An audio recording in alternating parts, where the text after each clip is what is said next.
asalaamaaleykum suñu mbokku patriote yi suñu mbokku Sénégal maa ngi leen di nuyu di leen ziar donc di leen wax rek ngeen patienté tuuti le temps que ma partagé page bi bu ngeen ko mënee partagé aussi ñu partagé ko pour ñu mën a waxtaan tey donc merci beaucoup.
Voilà ñu xaar tuuti partagé page bi pour ku bëgg seetaan live bi ñuy waxtaane tey ce serait bien.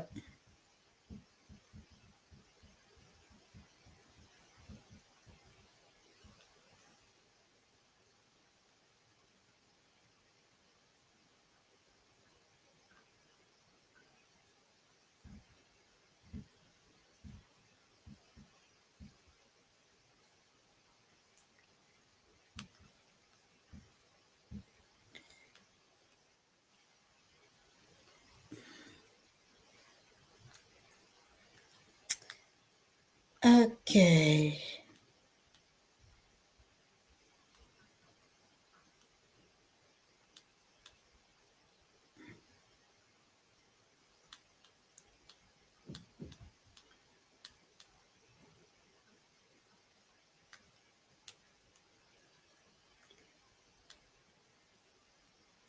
Alors tuuti rek ñu tàmmali.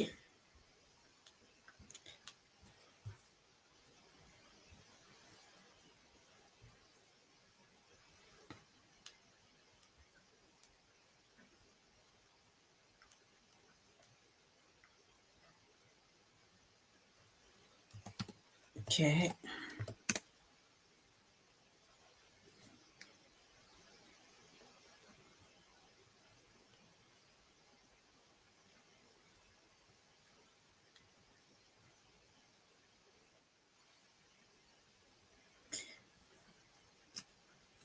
Voilà, voilà, voilà.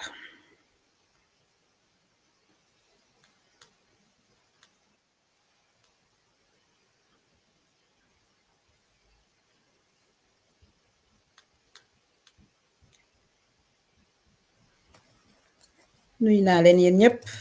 di leen ziar ci dimanche bi di leen jox seen wàccuwaay am na ñu may laaj live bi ban heure la le live a démarré donc n'hésitez surtout pas à partager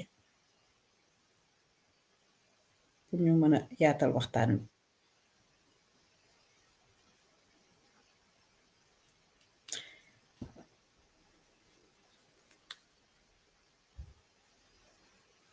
Voilà.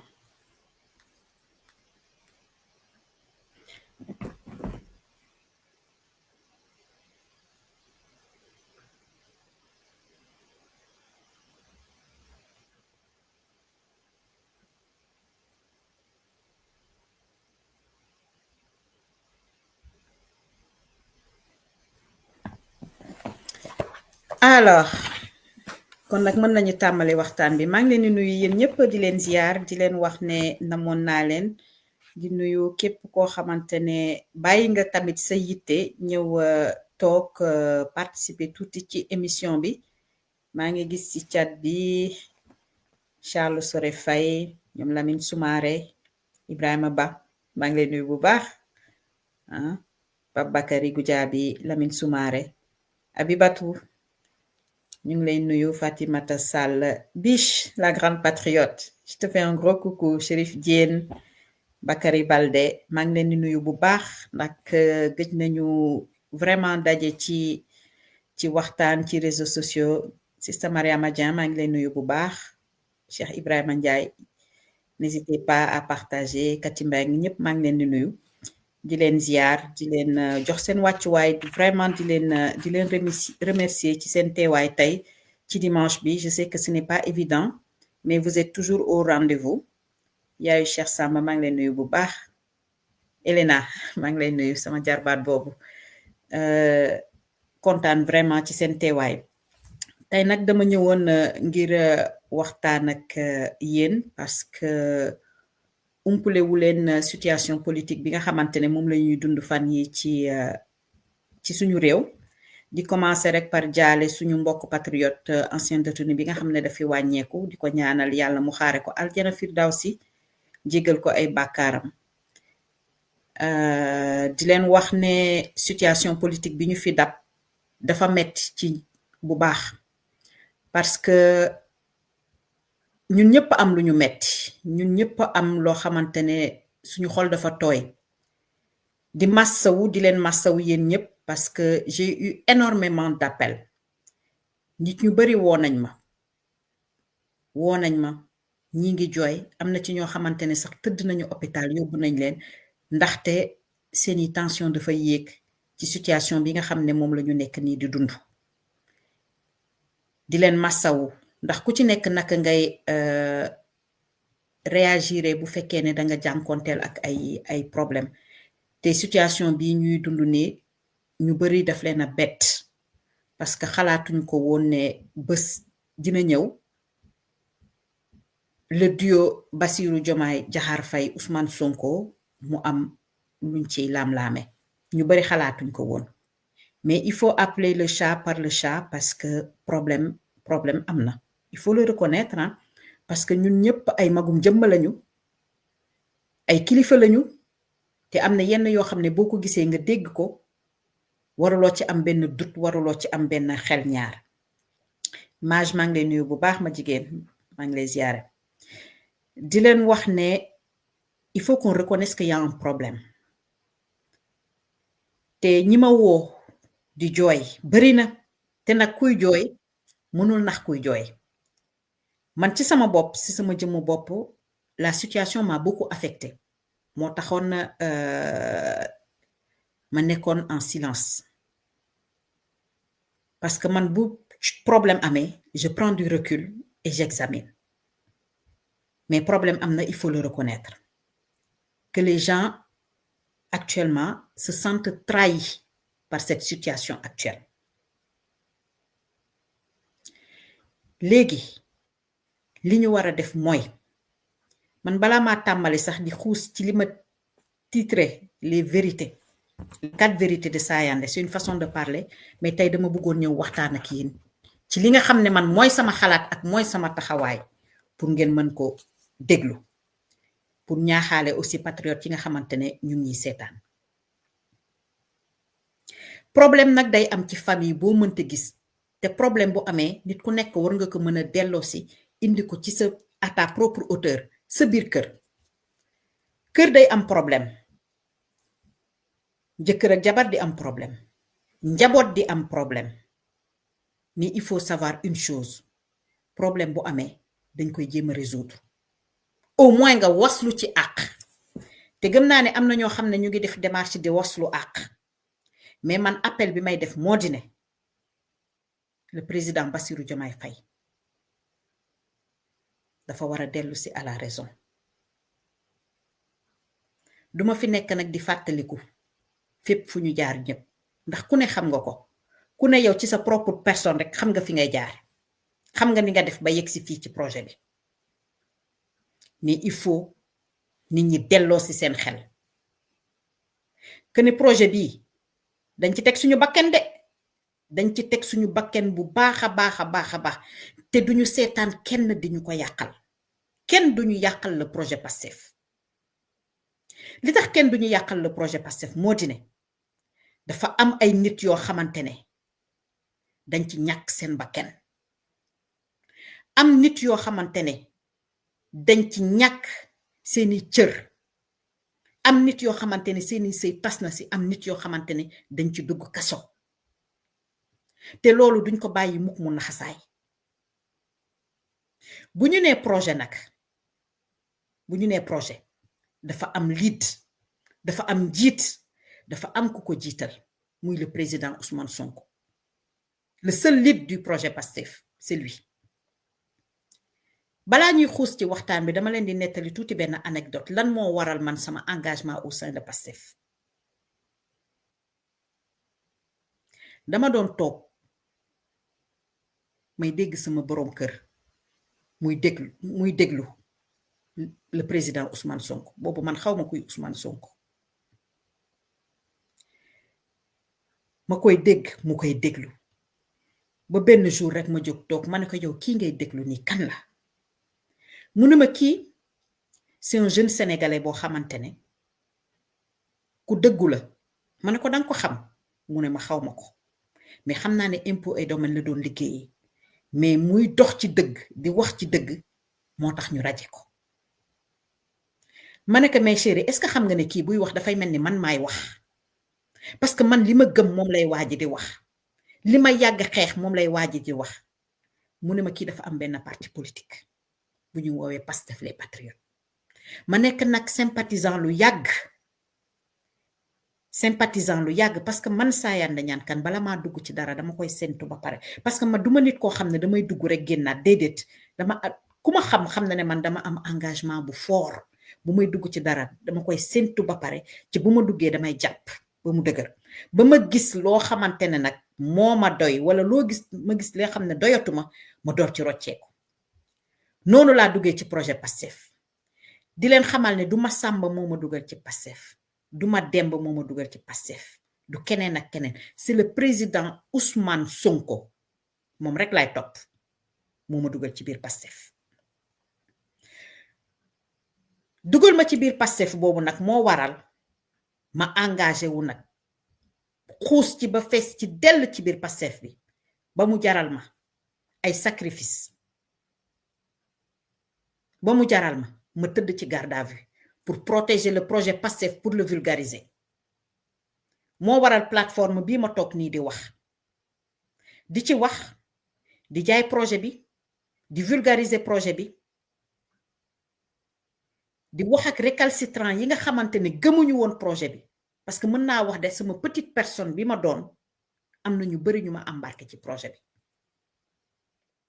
te projet bi nag daf ñu jaral lu ne daf ñu jaral suñu bakken bi le président Ousmane Sonko mooy suñu leader le président Ousmane Sonko ñun moom la ñuy topp ñun moom la ñu gëm te moom la ñu fonk te nit nag boo ko gëmee danga koy wóolu nit boo ko gëmee danga koy wóolu mais Olof Njaay nag dafa am lenn loo xamante ne daf ko wax ànd neex na lool ànd neex na lool lonko neex na lool waaye koo bàyyi mu dem ak ay mbaggam man loolu maa ko wax te damay toog fii devant tout le monde di feddali sama kóllëre ak sama loyauté ci le président Ousmane Sonko ba may gis leneen parce que c'est quelqu'un qui est resté toujours sur sa ligne directrice le président Ousmane Sonko est resté sur sa ligne directrice la mu ñu waxoon ba tey wàccu ci déedéet wàccu ci ñun nag patriotes yi ñoo war a comprendre ndax ku mel ne Ousmane Sonko boo ko amee danga koy bàyyi nopp di ko déglu nit ñi dañuy jël discours Ousmane Sonko rek mais dafa mel ni gaañu duñu déglu bu baax li président Ousmane Sonko di wax président Ousmane Sonko li muy wax yépp wax na ko ñun ñoo war a dese jëfe bi donner le bon exemple nit boo amee référence ci moom nga am référence ci nit da ngay jéem a jëfee comme moom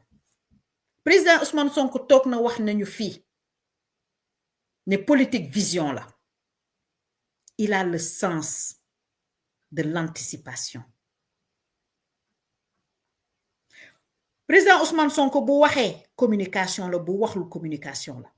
avant le 8 la toog wax ñu fii nañu le 8 dina am pendant le 8 dina am et après le 8 dafay am dañoo toll nag ci après le 8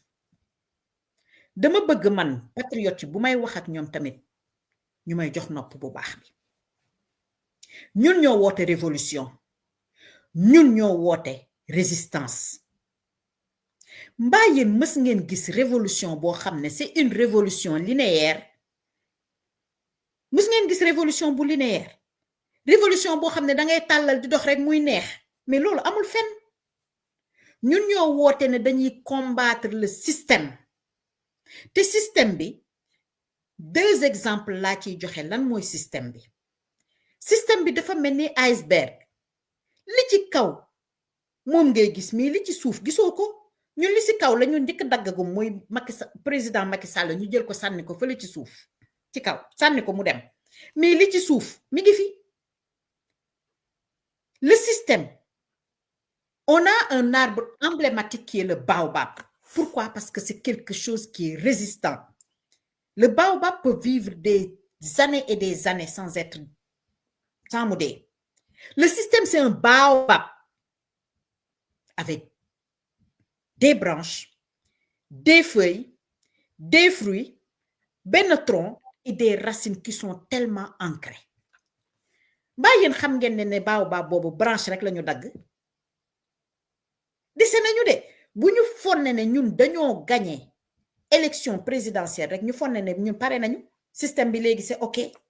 mais non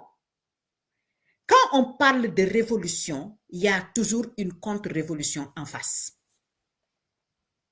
quand on parle de révolutionnaire il y a toujours des contre-révolutionnaires en face loolu faut pas qu'on se voile la face bu ñu toog rek fonne ne ñun gagné nañu lépp nous on n'a rien gagné hein, les amis baobab bi branche rek la ñu fekk tronc bi mi ngi fi racine baa ngi fi il faut nag ñun ñu dëgër tey déglu le président Ousmane Sonko il faut que ñu dëgër di déglu le président Ousmane Sonko faut pas qu'on dorme sur nos lauriers et je voudrais revenir sur le fait que ni les révolutionnaires les contre-révolutionnaires dont on parle mën nañu nekk ay contre-révolutionnaires externes comme mën nañu nekk ay contre-révolutionnaires internes ci suñu biir ay bukki yu sàngoo deru béy dafay am mais ñun pour ñu am dara lu ñu bañ a bett il faut que ñu anticiper dañoo am leader boo xamante ni il a le sens de l'anticipation naka la ñu mën a anticiper il faut qu'on arrête de faire la promotion des médiocres il faut qu'on arrête de faire la promotion des koulounars et il faut qu'on soit focus sur le président Ousmane Sonko sur le projet PASTEF man foofu laay woo les militants en quoi faisant non mais ñun bu ñu xeeb suñuy membre de nous avons des membres très compétents nous avons des intellectuels nous avons tellement de profils au sein de PASTEF et il faut qu'on en profite pour utiliser ça. Nous avons choisi de faire la politique autrement mais il faut que ñu nangu ñun ñoo ne dañuy def politique autrement on va casser les codes weesuwul ba membre parti politique toog di téye micro di wax ci biir parti loolu ku ko ñeme woon casser les codes weesuwul ñun ñuy jël suñu alal di ko def ci parti politique di kontaan di bége te Olof Njaay nee na nag ku la jox dépense nga duggi marché bu ñëwee day xool sa pañe ñun Pastef dañu am droit de parole ci biir Pastef dañuy wax on n'est pas que des suiveurs dañuy wax di déglu di exécuter di analyser qualité membre yooyu boo ko amee da nga ciy profito moo tax ma ne ñun waruñu nekk gàcce le président Ousmane Sonko parce que man damay wax ak militants yi depuis un moment nag ça fait 2 semaines ñu ngi ci réseaux sociaux yi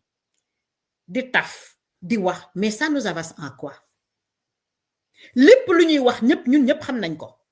ça devient de la répétition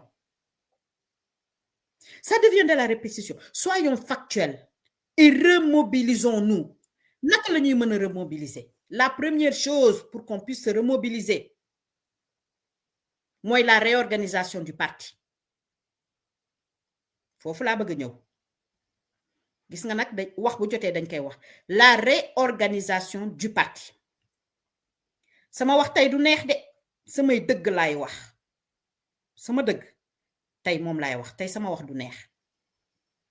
certains diront que le linge sale se lave en famille je suis très d'accord que le linge sale se lave en famille je suis d'accord mais ñun dañu nekk ay porteurs de voix on n'est pas là pour critiquer on est là pour parler on est là pour donner des idées on est là pour donner des conseils et on est là aussi pour donner des bonnes pratiques il faut réorganiser les instances du parti te man lan laa mën a wax man fi ma bokk rek laa mën a wax je suis membre de Pastef France fii laa mën a wax kenn umpalewul ne la coordination de Pastef France ñëpp ñu ngi jooy léthargie ngal la nañu jàppale le président Ousmane Sonko pour ñu mën a liggéey parce que le président il peut pas tout faire ñun ñoo ko mën a jàppale te naka lañ ko mën a jàppale il faut que ñun suñu instance yi ñu doxal dëgg la coordination de Pastef France plus de la moitié du bureau n'est plus là il y a une léthargie totale yu nit ñi di kaas fii laa mën a wax xawma la xew Sénégal sama fi may militer fii laa xam fii laay waxee il y a une léthargie totale au niveau de Pastef France il faut qu'on le dise nekkuma fi nag di parparloo di wax pour kii wala di wax pour kële ku nekk na nga toog xaar dinaa la wax il y a une léthargie au niveau de Pastef France parce que plus de la moitié du bureau ne sont plus là Pastef France naka la organisé woo en chapeau il y a la coordination il y a les sections et il y a les cellules tout en haut il y a le bureau et il y a l'assemblée générale qui est constituée des responsables des sections de la France plus le bureau de Pastef France donc il y a une grande assemblée générale yoo xam ne c'est constitué des responsables pourquoi cette assemblée générale xawma nag la fa xew ndax bokkuma fa pourquoi cette assemblée générale là ñoom mënuñu jël ci seen biir des personnes yoo xamante ne mën nañu assurer l'intérim des personnes qui ne sont pas là il faut appeler le chat par le chat l'exemple typique mooy le président Bassirou Diomaye Diakhar Faye bi mu nee nekkatul secrétaire général du parti le bureau politique s'est réuni et ils ont mis Ayib Daffé en tant que secrétaire général intérim qui assure l'intérim. Pourquoi cette façon de faire ne descend pas dans les coordinations?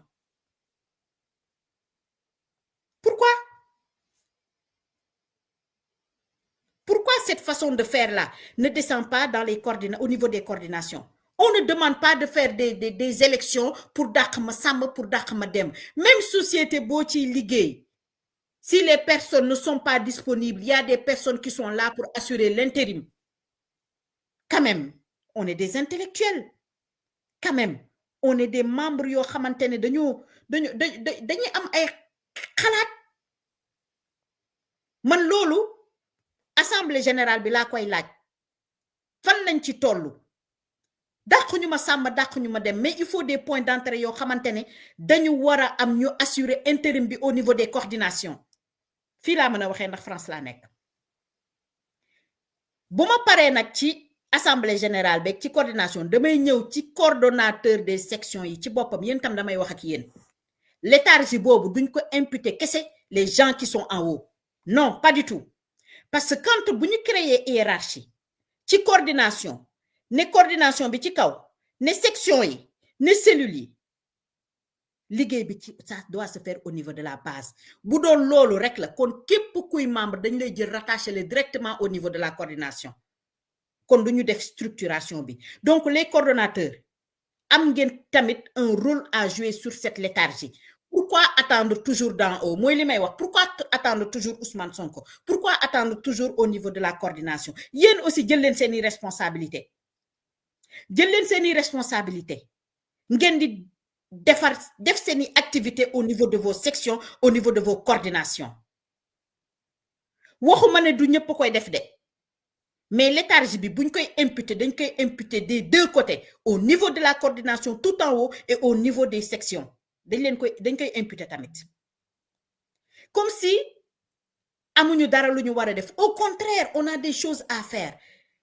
les choses à faire lan la nee nañu dañu war a jëm ci yenn échéance dañu war a mobiliser wu mais je suis sûre et certaine que nit balaa ngaa laax jaay nga laax lekk dans nos coordinations dans nos sections y en a qui se disent membres de PASTEF qui n'ont même pas de carte d'identité ils n'ont même pas de carte d'identité loolu rek activité la faire benn formulaire Google Form wala lu mu mënti doon recenser tous les membres de vos sections qui n'ont pas de pièce d'identité ñu jéem a daas fanaanal bu ñuy woote foofu laay woo les responsables foofu laa leen di woo bu ñu bëggee dimbali Ousmane Sonko nañ ko dimbali ci côté boobu nañ ko dimbali ci recenser les membres nañ ko dimbali ci carte d'identité yi nañ ko dimbali ci inscription ci liste et nañ ko dimbali tamit ci suñu attitude parce que on passe trop de temps dans les réseaux sociaux yoo xamante ne amul benn valeur ajoutée il faut qu'on soit proactif il faut qu'on ait l'esprit anticipatif comme notre leader il le faut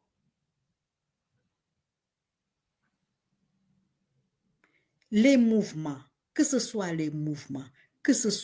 coordinations pourquoi cette léthargie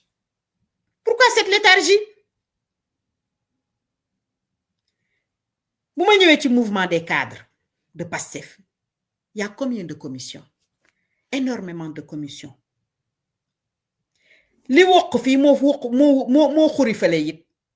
li wokk moo xuri fale it faut pas qu'on soit trop dépendant aussi de nos leaders il faut qu'on prenne nos responsabilités il y a des commissions ñi nekk ci bureau yi te liggéeyuñu mais nañu xajal seen place nit ñi bëgg liggéey ñu liggéey nañu xajale seen place nit ñi bëgg liggéey ñu liggéey pareil pour le Moncap moi je le dis pareil pour le Moncap le bureau est en léthargie ñëpp ngi en léthargie mettez des postes en intérim pour que les gens mën a liggéey faites-le ku mën a jàpp ci projet bi à ta hauteur nga continuer di ci jàpp lii mooy liy dëgg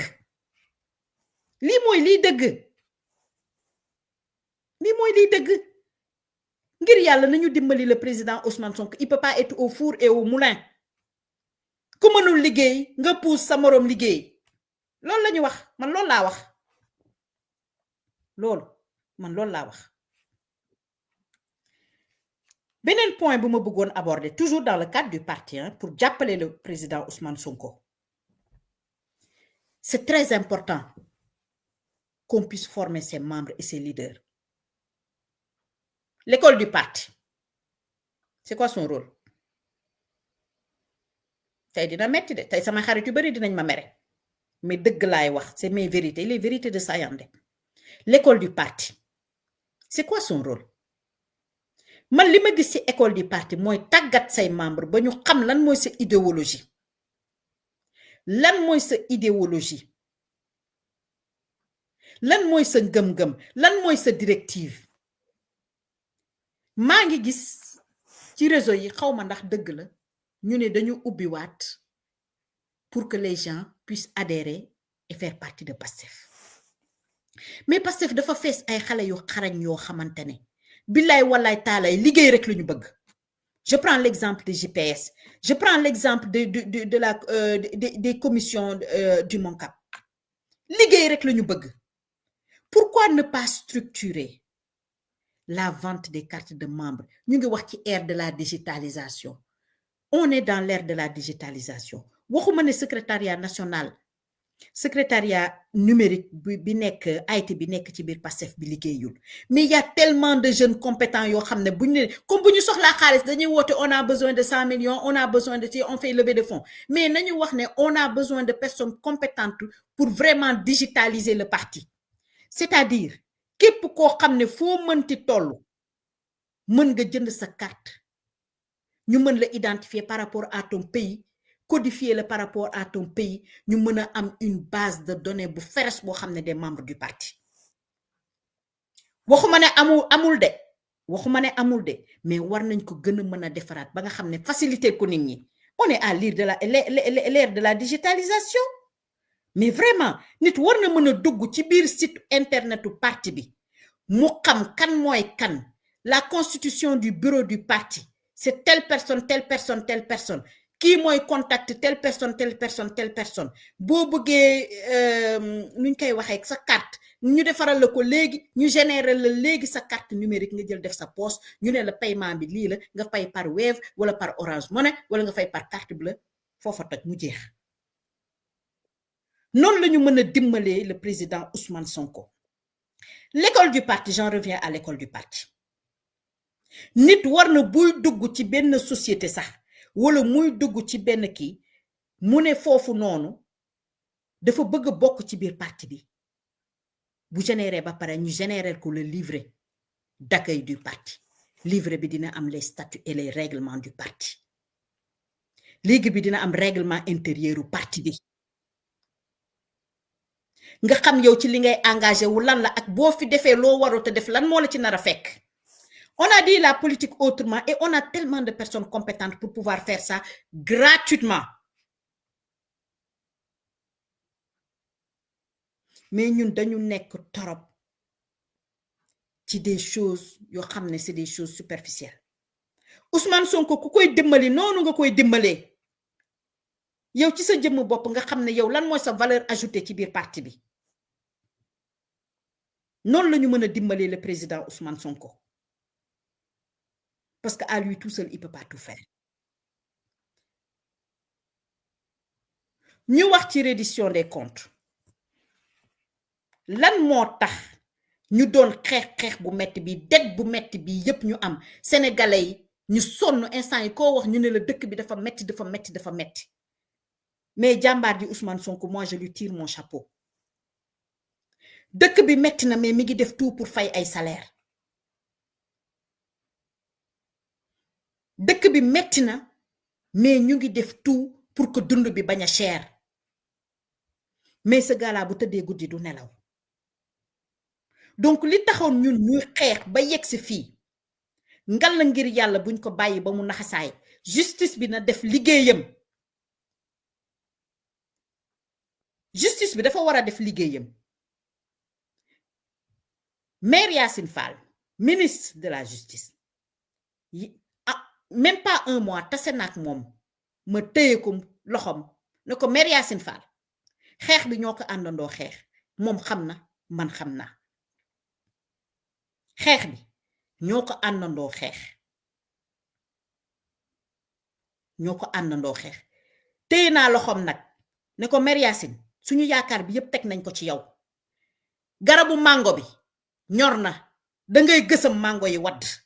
ñun dañoo sonn di witt par benn gësamal mango yi wadd foofu lañ lay xaar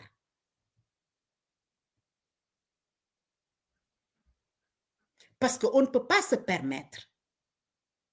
ay nit dee ay nit ñàkk seen bakken depuis boobu ba tey amuñu benn visibilité ci dossier yi kooku c'est pas normal ce n'est pas du tout normal mu neex leen mu naqari la ñu naan le temps de la justice n'est pas le temps de l'homme mais il faut savoir prioriser les choses les Sénégalais ont besoin de savoir la vérité les Sénégalais ont besoin de savoir la vérité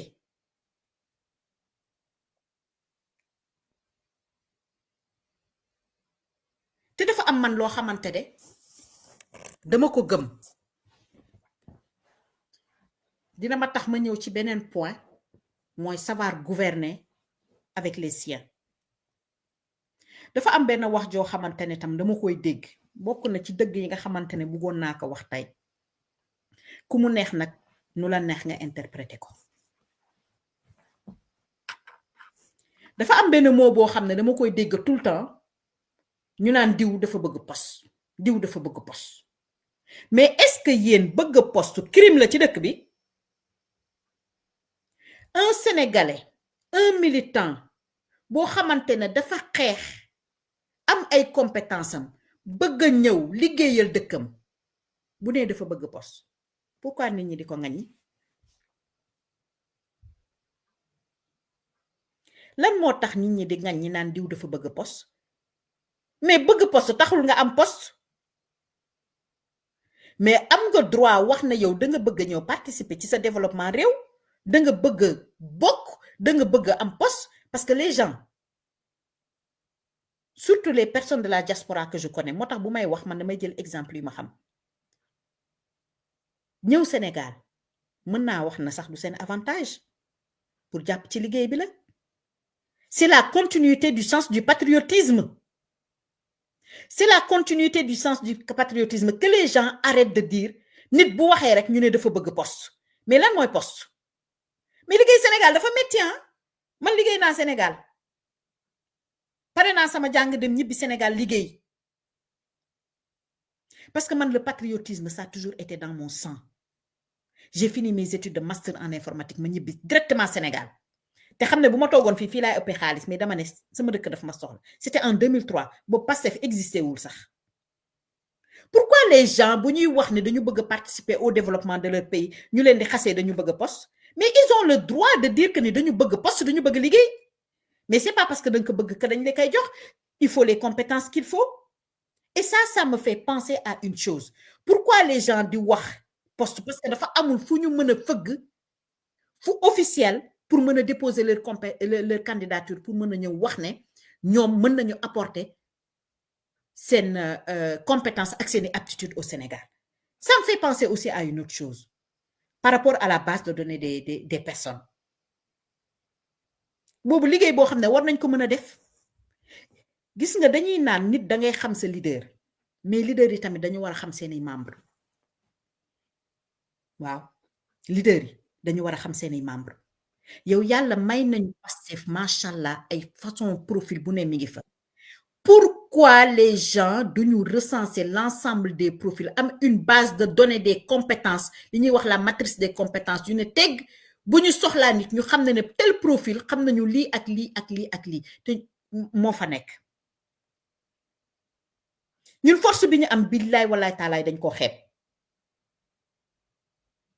force bi Pastef am billaay walaay taalaay exploité wuñu sax 10% des membres du Pastef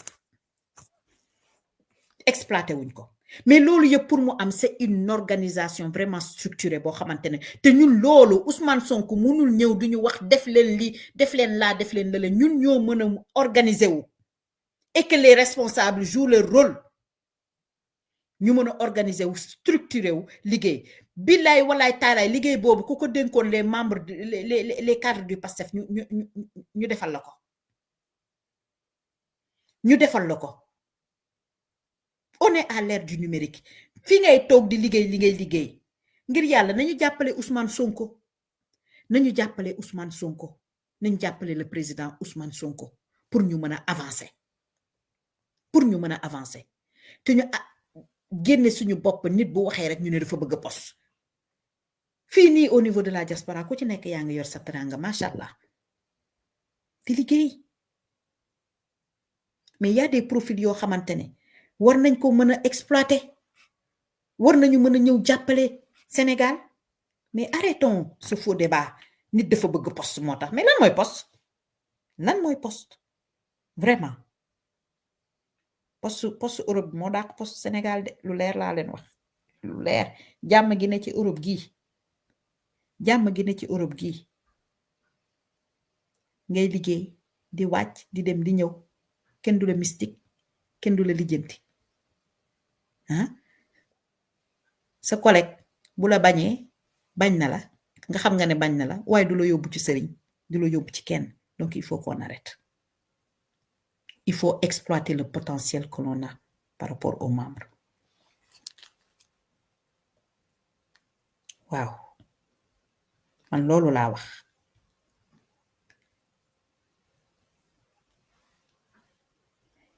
beneen point bi ma bëggoon ñëw te mu am lu am importance te ma bëggoon ko wax moo di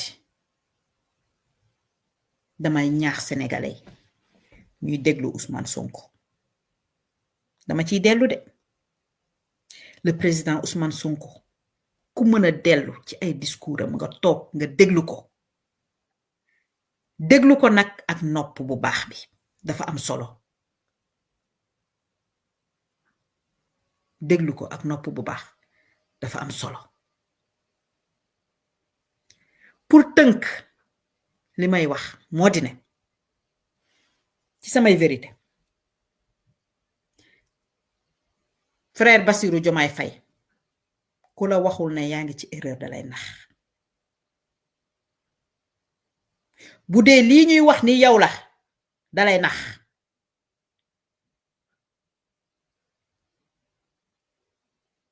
delloo si sa xel nga jël say vidéo nga dégluwaat ko yow ci sa bopp say wax waxuñu waxu Ousmane Sonko la yow say wax nga toog yow ak yàlla kese nga teg say vidéo nga dégluwaat sa bopp loolu laa la njëkk a wax le président Ousmane